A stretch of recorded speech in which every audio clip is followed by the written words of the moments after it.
Have you ever walked into a room full of people and yet felt utterly invisible? They smile, they laugh, they nod as you speak, but deep inside you sense a wall of glass between you and them. You're there, you're speaking, but no one's truly listening. Or have you ever felt the sting of a smile that doesn't reach the eyes? They flash you a grin, but something in their gaze feels icy, distant. Their words are polite, yet somehow each syllable makes you shrink inside, makes you question your worth in ways you can't explain. And maybe, like many of us, you've brushed it off, told yourself you're overthinking, too sensitive, too paranoid. But what if that quiet discomfort was actually your spirit sounding the alarm, whispering to you that not everyone near you is for you? Friend, we live in a world where people are trained to smile while holding resentment. They know how to say all the right things, wear all the right masks, play the part of a friend, a supporter, a well-wisher. But let me tell you something they cannot fake. Energy. They cannot fake real presence.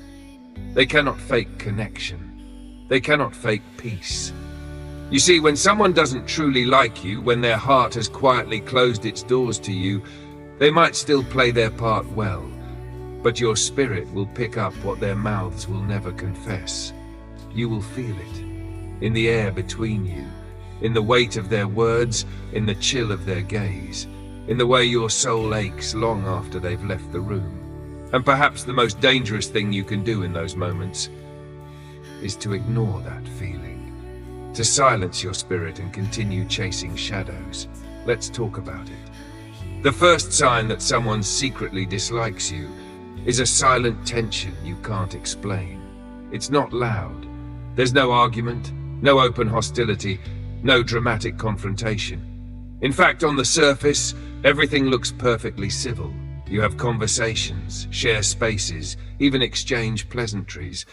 But something feels off. Something feels heavy. You feel drained after interacting with them, like you've just fought a battle you couldn't name. You start to overcompensate, trying harder to keep things light, to keep the peace, to hold the friendship together, while your spirit quietly sinks deeper into exhaustion. This is no coincidence. What you're feeling is the invisible wall they've built between you.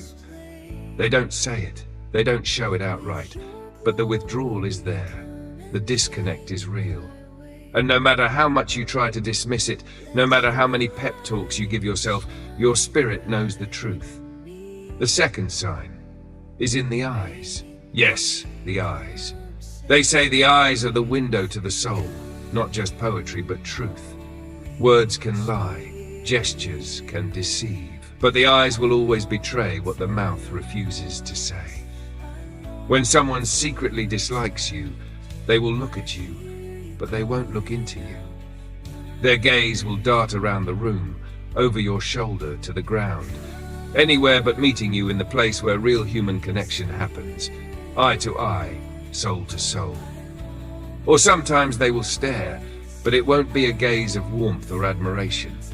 It will feel more like they're studying you, measuring you, dissecting you. It's a gaze that makes your shoulders tense, your stomach knot, and your confidence wilt. You'll feel small, not seen. You'll feel examined, not embraced. And worst of all, it will happen over and over again.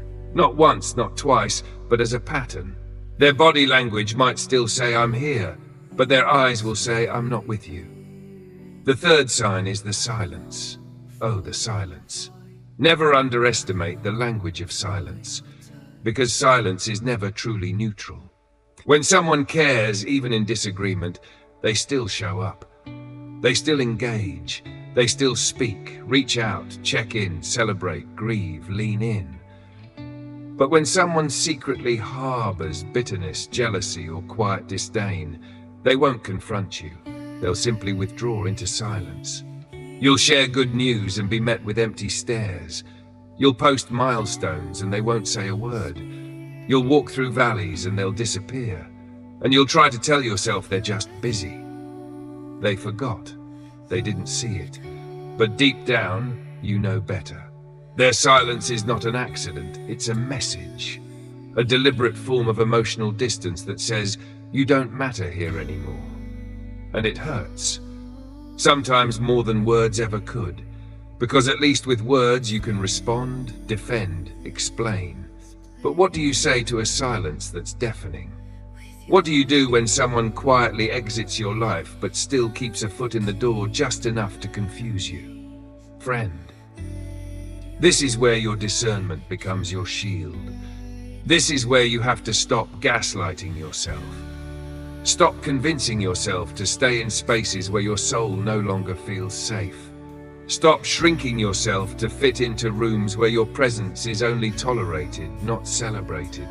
Because no amount of kindness, no amount of patience, no amount of overcompensating will change a heart that has quietly turned against you.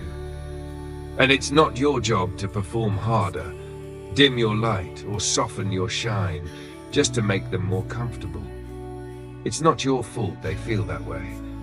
It's not your burden to carry their unspoken envy, their hidden resentment, their quiet judgment. Their discomfort is not a reflection of your inadequacy.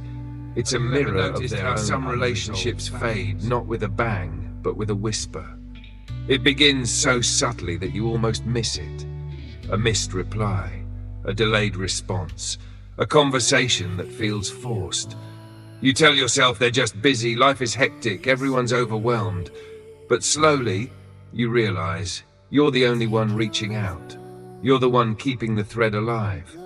And they show up when it's convenient, when it's public, when there's something in it for them. This is one of the most painful signs that someone no longer values your presence, but doesn't want to admit it. They won't push you away outright, but they start to drift quietly, almost politely. They'll still smile when you walk in, still nod at your stories, still throw in a "we should catch up sometime," but you know it won't happen unless you initiate it. Every single time. You notice the imbalance. You send the first message. You ask how they're doing. You check in when life seems hard. But when the tables turn, the silence is deafening. They're not mean, they're not cold, but they've stopped investing, and your soul can feel it. They used to ask questions. Now they give short answers. They used to laugh with you. Now it's a faint smile. They used to make space for you in their life. Now you're an afterthought. And the worst part, they might still claim to care. They might still post memories, tag you in old photos, say "miss you," without ever trying to see you. It's a form of emotional breadcrumbing, just enough to keep you hopeful, but never enough to actually feed your heart. And so you try harder. You show up more. You downplay your own needs to maintain the connection. You make excuses for their distance, their absence, their forgetfulness. You tell yourself you're overreacting, but deep inside something feels off. The more effort you give, the more exhausted you feel. Because love, friendship, connection, it's supposed to be mutual. And when it's not, it drains you, slowly, silently. There's a kind of heartbreak that doesn't come from betrayal, it comes from fading, from being present in someone's life, but not welcomed, from sharing space, but not intimacy, from talking, but not being heard.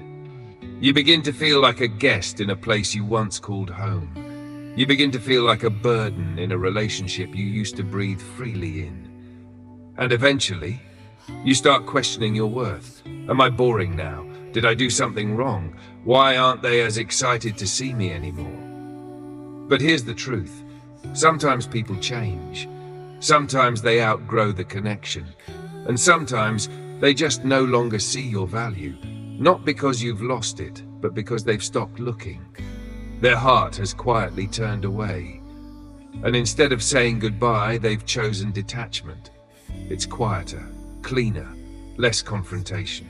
But you deserve more than quiet exits and half-hearted check-ins. You deserve people who are as eager to hear from you as you are from them. You deserve conversations that don't feel like you're pulling teeth. You deserve to feel wanted, not tolerated. If someone's presence in your life has shifted into performance, polite routine, obligatory, Don't ignore that feeling.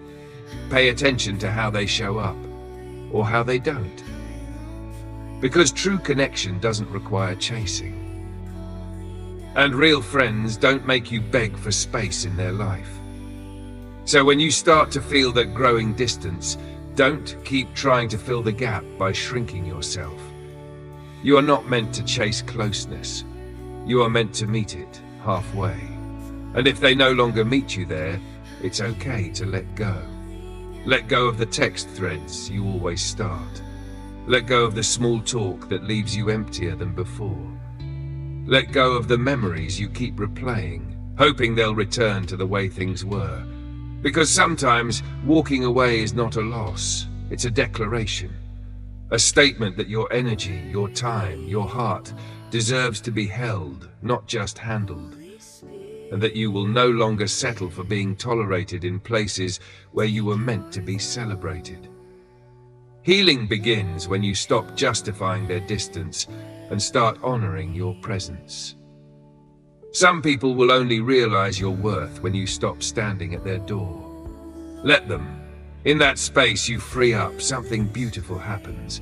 Peace returns, joy creeps back in. And the right people, the ones who see you, choose you, value you, will find their way into your life. And they won't make you question your place. They'll make it clear that doesn't shout or strike. It laughs, it smirks, it cloaks itself in irony and hides beneath the guise of a joke. This is the weapon of sarcasm, sharp enough to wound, subtle enough to deny. And when someone secretly dislikes you but doesn't want to admit it, this is often the tool they use. They tease you about your appearance, not in a playful, light-hearted way, but with just enough sting to make you flinch inside. You finally decided to wear something decent today, they say with a chuckle. Or, wow, you actually understood that. Miracles do happen. Everyone laughs. You laugh too. But inside something withers, because deep down you know that wasn't a joke.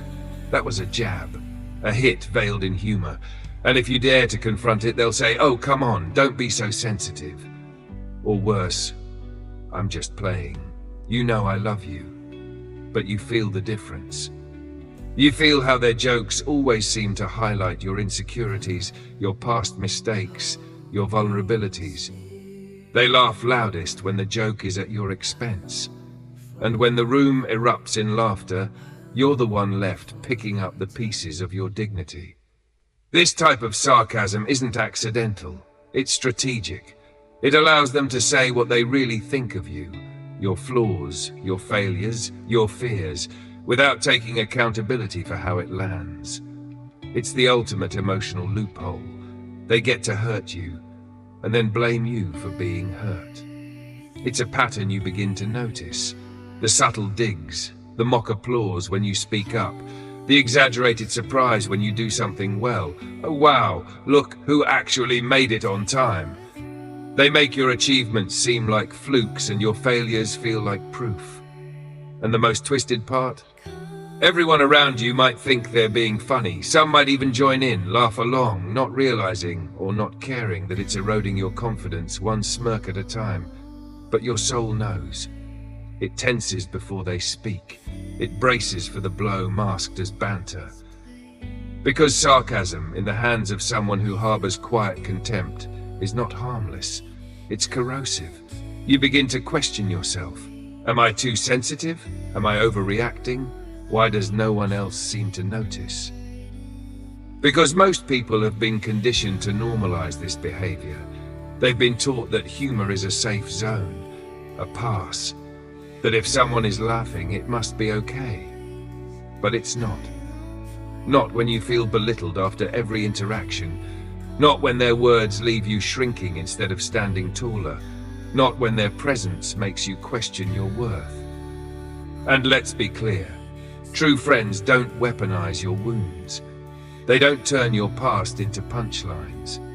They don't need to put you down to feel elevated. So when you find yourself constantly being the punchline, pause. Take a step back. Ask yourself, is this truly friendship?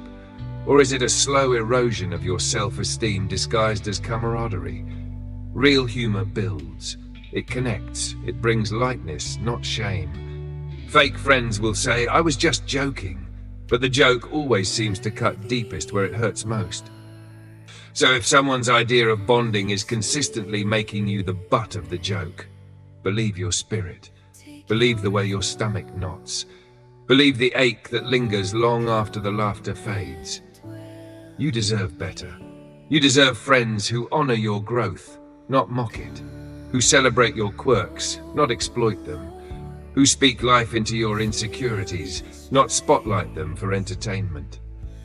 Sometimes the bravest thing you can do is to stop laughing along. To stop enabling the disrespect masked as jest. To call out the joke that feels more like judgment. Because silence can be mistaken for consent, and enduring mockery can slowly silence your sense of self. This is not about being too sensitive. It's about being too sacred to allow your soul to be diminished, even in jest. Remember, the people who truly love you will never make you feel small for sport. They'll lift you, gently, consistently, genuinely. And their humor? It will feel like that doesn't look like absence at all. They're still around, still showing up, still replying to messages, still laughing at your jokes, still posting pictures with you in them. But something's changed. You start noticing that even when they're physically present, they're emotionally somewhere else. You talk. They nod. You share something meaningful. They scroll through their phone. You ask a question. They respond just enough to keep the conversation alive. But there's no depth, no warmth, no true engagement. It's the presence of a body without the soul. A shell of connection without any real substance, and it leaves you feeling strangely alone. It's not that they're rude, it's not that they're hostile, but they're distant, cold, withdrawn. They don't argue with you, they don't call you out, they just stop being with you. And that might be the most painful form of rejection, when someone doesn't walk away, but stays in your life with their heart closed. You begin to feel like a background character in their story. There, but not essential. Included, but not cherished. You might be sitting next to them, but there's a canyon of silence between you. You tell them about your day, but their eyes glaze over. You try to make plans, but they keep it vague. You celebrate something, and they react with a lukewarm nice. No excitement, no joy, just indifference. It's a subtle kind of heartbreak, because on the outside, nothing looks wrong. But on the inside, you're grieving a connection that used to be alive. And the most confusing part, sometimes they'll show a glimpse of who they used to be. A moment of laughter, a memory they bring up, a warm gesture that makes you question whether you imagined the distance. But those moments are rare, and they don't last.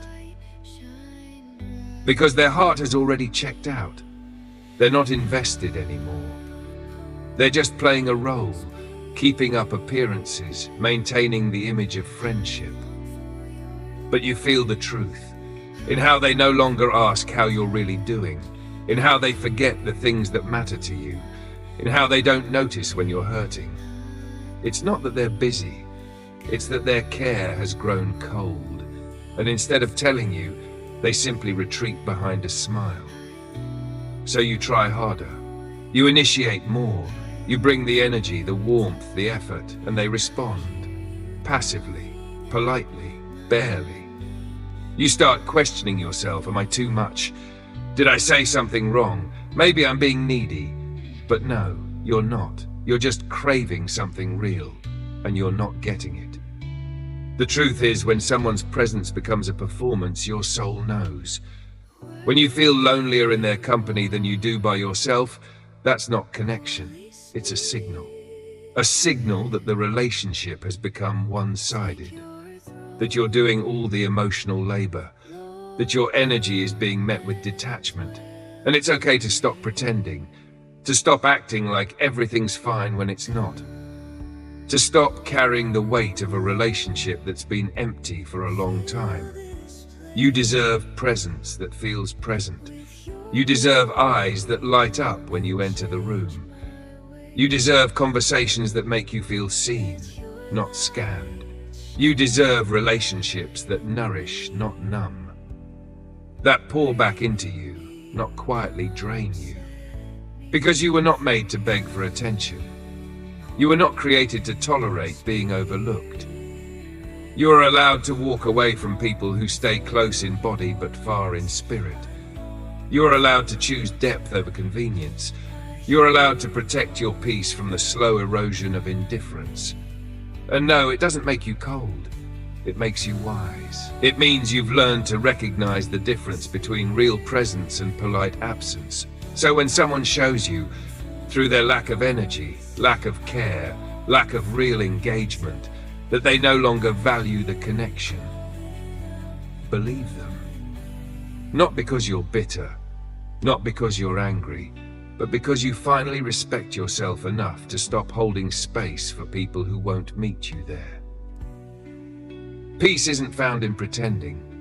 It's found in honesty, in honoring your feelings, in letting go of people who already let go of you, even if they never said it out loud. And in that space where their hollow presence used to be, you'll find something better. Yourself. Whole, seen, worthy. There's a kind of loneliness and eventually that cuts the deepest. Not when you're alone, but when you're with people who make you feel invisible. You sit in the same room. You attend the same event. You share the same moment. But somehow you feel absent in their world. Like a ghost, they refuse to acknowledge, though your body is right there. This is the sixth sign, when someone's presence is hollow and their engagement is mechanical. They show up because it's expected. They smile because it's polite. They speak just enough to keep things civil. But they are not with you. They don't ask you questions anymore. They don't follow up on the things you told them. They don't remember what you love, what you fear, what you're going through. It's not because they're forgetful. It's because they've emotionally checked out. And it's heartbreaking. Because you remember when they used to care. When your joys were their joys. When your burdens felt lighter because they were helping you carry them. When they showed up not just for the moment, but for you. But now, they're physically there, but mentally miles away. They sit across the table, but their mind is somewhere else. You speak, and their eyes glaze over. You laugh, and they offer a half smile, distracted, distant. It's like watching someone wear a mask of interest, with eyes that betray indifference. At first, you try to rationalize it. Maybe they're stressed. Maybe it's just a bad day. Maybe I'm overthinking. But days turn into weeks, weeks into months, and every encounter feels emptier than the last. You feel like a filler in their life, a placeholder, someone they keep around for convenience or for appearances or out of habit, but not out of love. And perhaps the most painful realization is this: they're not trying anymore. Not to connect, not to understand, not to invest. They've settled into silence and surface-level talk, and they're fine keeping it that way. Meanwhile, your heart is screaming for something real, for someone to notice you're fading, for someone to ask, "Are you okay?" and mean it. For someone to care, not out of duty, but out of desire. But they don't, so you begin to disappear, even from yourself. You speak less, you share less. You stop trying to reach them because every attempt feels like shouting into a void. And in the stillness of their indifference, you start to believe maybe it's you. Maybe you're too needy. Maybe you expect too much. Maybe you've become a burden. But no, you are not too much. You're just too real for people who have chosen to stay emotionally absent. Too deep for those who only want shallow waters. Too vibrant for those who have dimmed their light. There is nothing wrong with you for wanting connection, for craving presence, for needing more than polite nods and empty conversations. We are wired for warmth. We are created for communion, not just physical proximity, but soul-level resonance. So if you find yourself constantly sitting beside someone and feeling lonelier than when you're alone, take that as a sign that something is misaligned, that the relationship has lost its depth, that you are pouring into a cup that refuses to hold water. You don't have to beg for someone to show up emotionally. You don't have to accept their version of just enough. You don't have to settle for half-hearted interactions that leave your soul starving. Because you deserve presence that feels alive, attention that feels sincere, love that feels warm, not cold and calculated. And yes, letting go of someone who used to be present is excruciating. It's mourning the living, grieving a connection that no longer breathes. But in that letting go, you reclaim your space, your peace, your right to be seen and known and cherished. It's not about anger, it's about alignment. It's about stepping away from where you are only half held and walking towards spaces where you are fully embraced. Because life is too short to keep showing up for people who are no longer truly present. And your heart is too sacred to keep giving it to someone who treats it like background noise. So pause, breathe, look around. And if you're surrounded by people yet feel completely unseen, know that you're not crazy. You're just awake. You're just finally noticing what your soul has been whispering all along. And that awareness? It's the beginning of healing, of choosing better, of creating room for relationships that breathe life, not emptiness. Let this be the moment you stop settling for presence without love and start seeking your soul that whispers a truth you've long tried to silence. This isn't your fault. Not the distance, not the coldness, not the shift you feel every time they're near, but not with you. Not the subtle exclusion, not the moments where you feel too loud, too sensitive, too much. You've bent, you've adjusted, you've lowered your voice, dimmed your light, softened your joy to make others feel more comfortable. You've questioned your own intentions, wondered if maybe you misunderstood, if maybe you were too fragile or dramatic or demanding. But here is what you must know, what you must remember deep in your bones. You are not the problem just because someone else decided to stop loving you properly. You are not the villain in a story where someone else chose silence over honesty. You are not to blame for the insecurities, jealousies, or discomfort they carry within themselves. You see, growth will always reveal who is for you and who was only there for the version of you that didn't shine so brightly. The more you become yourself, the more you'll trigger those who are still hiding from their own truth. They won't say it out loud. They'll say they're just busy. They'll say you've changed. They'll laugh less, call less, withdraw without warning. But the truth behind their quiet exit, your evolution exposed their stagnation. Your healing made their wounds ache. Your joy reminded them of what they're still missing. And instead of rising to meet you where you are, they chose to quietly resent you for moving forward. It's a subtle punishment. They distance themselves. They offer support that feels empty. They stop celebrating your wins, and you can feel it. Their claps don't carry sound anymore. You share good news, and the room grows quiet. They respond with surface words, their eyes betraying everything their mouths won't say.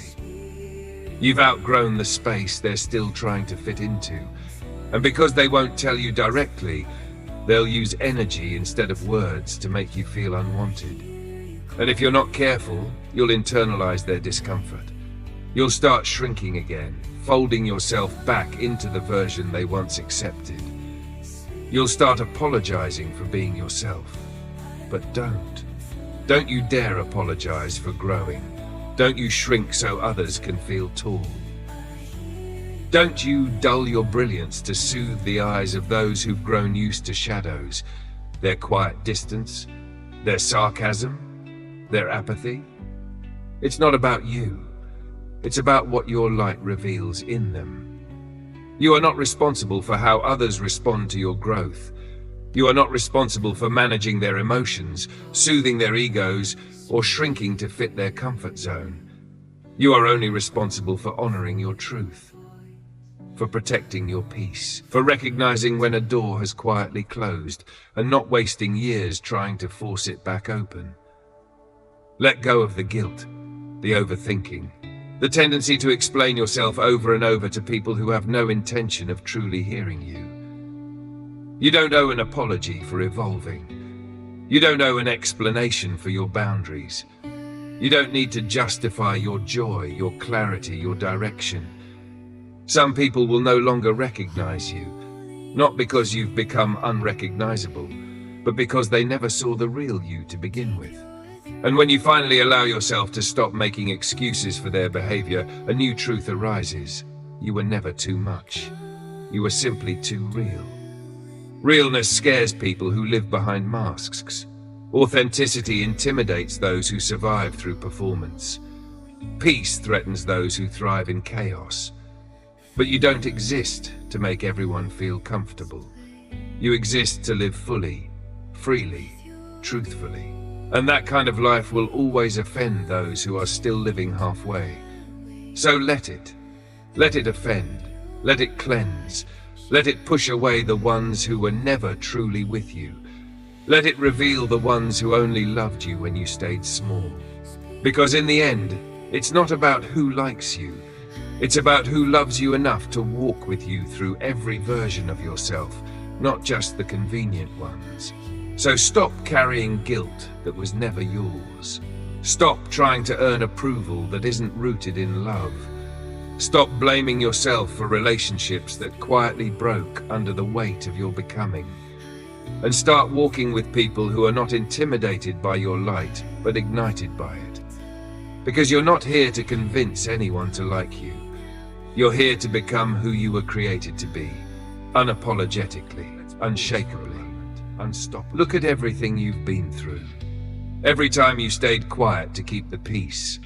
Every time you laughed off a jab that pierced deeper than anyone knew. Every time you watched someone slowly drift away and convinced yourself it was your fault. Every time you stood in a room full of familiar faces and felt like a stranger. You've carried so much, haven't you? The weight of pretending. The ache of unspoken wounds. The exhaustion of holding on to relationships that no longer held you back. But here's the truth. You don't have to keep carrying it. You don't have to keep watering dead soil. You don't have to keep fighting for a seat at tables where your voice is ignored. You don't have to keep performing for the approval of people whose love has always been conditional. Let this be your permission to release, to walk away. To outgrow what has already outlived its purpose. Because the most sacred act of self-love is not always in how you hold on. Sometimes it's in how bravely you let go. Let go of relationships that only survive when you silence yourself. Let go of conversations that leave you emptier than before. Let go of dynamics where you feel tolerated, not treasured. It's not bitterness, it's clarity. And clarity is a gift. When someone's actions show you who they are, believe them. Not out of spite, but out of self-respect. Because the most dangerous thing you can do to your soul is ignore it. Ignore the tightness in your chest when their energy changes. Ignore the sting behind their jokes. Ignore the way your spirit aches after being around them. We live in a world where pretending is easier than confronting. Where people smile while silently resenting, where indifference is masked by politeness. But you weren't made to survive on surface-level kindness. You were made for soul-deep connections, for love that shows up, not just speaks up. For people who choose you with their presence, not just their convenience. So trust the nudges, trust the unease, trust that sacred knowing inside of you that says this is not it. And in the process of releasing, something beautiful happens. You create space, you reclaim energy, you return to yourself, and slowly, the right people begin to appear. The ones who listen when you speak, who notice when your eyes don't match your smile, who celebrate without jealousy, who lean in, stay present, and speak life into you. You don't have to earn their love. You don't have to tiptoe around their moods. You don't have to hide the best parts of yourself to keep them comfortable. They meet you where you are. They love you forward. They remind you that you were never asking for too much, just asking the wrong people. And suddenly the silence feels peaceful, not punishing. The absence of certain voices no longer stings. You're no longer afraid of being alone, because being alone in truth is far better than being surrounded in falsehood. So keep growing, keep healing, keep choosing you. Not everyone will understand your journey. Not everyone is meant to walk it with you, but those who are will never make you question your worth along the way. Let your peace be your protest. Let your growth be your boundary. Let your joy be the confirmation that you didn't lose anything. You made room for everything real to find you. And when the final chapters are written, may it be said of you, you chose truth over comfort. You chose peace over performance. You chose love, the kind that lifts, not limits. If this message found you today, it wasn't by accident. It was your soul reminding you you're worth more than their indifference, more than their silent withdrawal, more than their counterfeit smiles. And you don't have to prove that to anyone. Just walk in it. Before you go, if these words resonated, stay close. There's more light, more clarity, more healing to come. Subscribe to Think Fresh Daily for more messages that speak to your spirit and remind you of your worth.